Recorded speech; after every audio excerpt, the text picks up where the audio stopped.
আসসালামু আলাইকুম dear students and learners.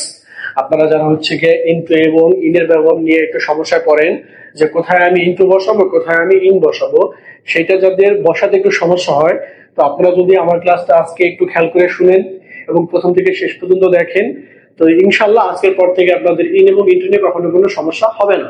তো চলুন আমরা ইন এবং ইন্টুর ব্যবহারটা একটু শিখে ফেলি। দেখেন, আমি প্রথমে একটা সার্কেল এঁকে বুঝাচ্ছি। দেখি, ধরেন এটার ভিতরে কেউ অবস্থান করতেছে একটা বিন্দু মাঝখানে, বা যেখানেই থাকুক এটার মাঝখানে, সে এখানে আগে থেকে কি আছে, এখানে স্থির অবস্থায় আছে, আগে থেকে এখানে আছে বুঝাচ্ছে, তার মানে সেখানে স্টেবল আছে, স্থির আছে। যদি স্থির থাকা বুঝায় কোনো কিছু কোনো জায়গায় স্থির অবস্থায় কোনো জায়গার মধ্যে আছে, সেক্ষেত্রে হবে কি, ইন হবে।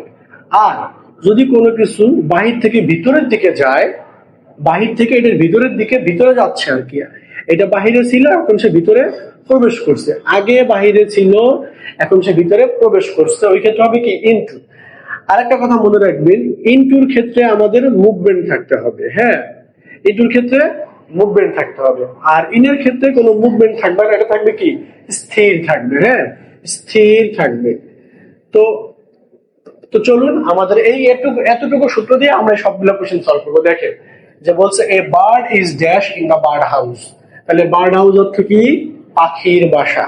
তাহলে একটা পাখি কি পাখির বাসায় আছে, তার মানে সে আগে থেকেই আছে এবং সে স্থির অবস্থায় আছে। যেহেতু সে এখানে আগে থেকেই আছে এবং স্থির আছে, সেহেতু এখানে হবে কি, ইন হবে। তারপরে দেখেন বলছে যে পরেরটা, I am studying dash my room, আমি পড়াশোনা করতেছি কোথায়, আমার রুমের মধ্যে, আমি এক জায়গায় বসে আছি মানে স্থির অবস্থায় আছি এবং আগে থেকে এখানে আছি আমি, তার মানে এখানে হবে কি, ইন। পরেরটা দেখি কি, dive dash the pool, dive মানে কি, নদীতে ঝাঁপ দিয়ে পড়া, পুলের ভিতরে ঝাঁপ দিয়ে পড়া। তার মানে ডাইভ যেহেতু দিয়েছি পুলের ভিতরে, আগে কি ছিলাম, বাইরে ছিলাম, এখন কি পুলের ভিতরে প্রবেশ করলাম, তার মানে আমি বাহির থেকে কি ভিতরে প্রবেশ করতেছি এবং কি, ডাইভ মানে লাফ দেওয়া, তার মানে এখানে গতি বোঝানো হয়েছে, মুভমেন্ট, তাহলে এখানে কি হবে, ইনটু হবে। পরটা দেখি, we stood dash the class, আমরা দাঁড়িয়ে ছিলাম ক্লাসের মধ্যে, তার মানে কি অবশ্যই কি ক্লাসের মধ্যে আমরা দাঁড়িয়ে আছি, স্থির বুঝাইছে, এখানে স্টেবল অবস্থায় আছি। পরেরটা, হি র্যান দ্য ক্লাসরুম, দেখেন এখানে ক্লাসরুম আর এখানে কি র্যান, র্যান কোথা থেকে আসছে, রান থেকে, রান মানে কি দৌড়ানো, তার মানে এখানে কি একটা মুভমেন্ট বোঝানো হয়েছে। যদি মুভমেন্ট বোঝায় তাহলে যেন কি হবে, ইনটু হবে। তাহলে আমরা এখানে কি বসিয়ে দিব, আমরা এখানে ইনটু ব্যবহার করব।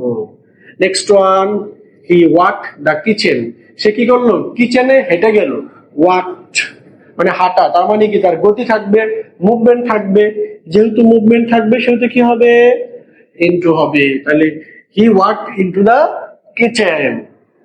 তারপর এটা দেখি, we are playing that's the field, আমরা কি মাঠে খেলা করতেছি, মাঠের বাইরে কিন্তু যাচ্ছি না, মাঠের ভিতরে ছিলাম, মাঠের ভিতরেই আছি, যেহেতু ভিতরে আছি সেহেতু কি হবে, এখানে ইন হবে, মাঠের ভিতরে আমরা স্থির অবস্থায় আছি।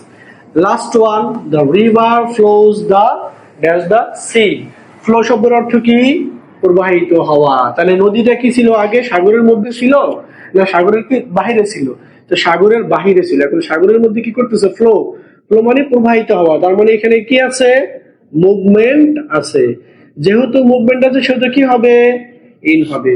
তাহলে আমরা শিখে ফেললাম, যদি কোনো জায়গার মধ্যে আগে থেকে কেউ স্থির থাকে, ভিতরে অবস্থান করে, সেখানে কি হবে, ইন।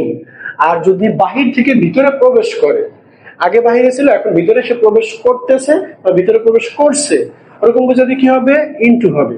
আর একটা ক্ষেত্রে ইনটু হবে কি, মুভমেন্ট বোঝালে, যদি গতি থাকে তাহলে কি হবে, আপনাদের মুভমেন্ট ইনটু হবে।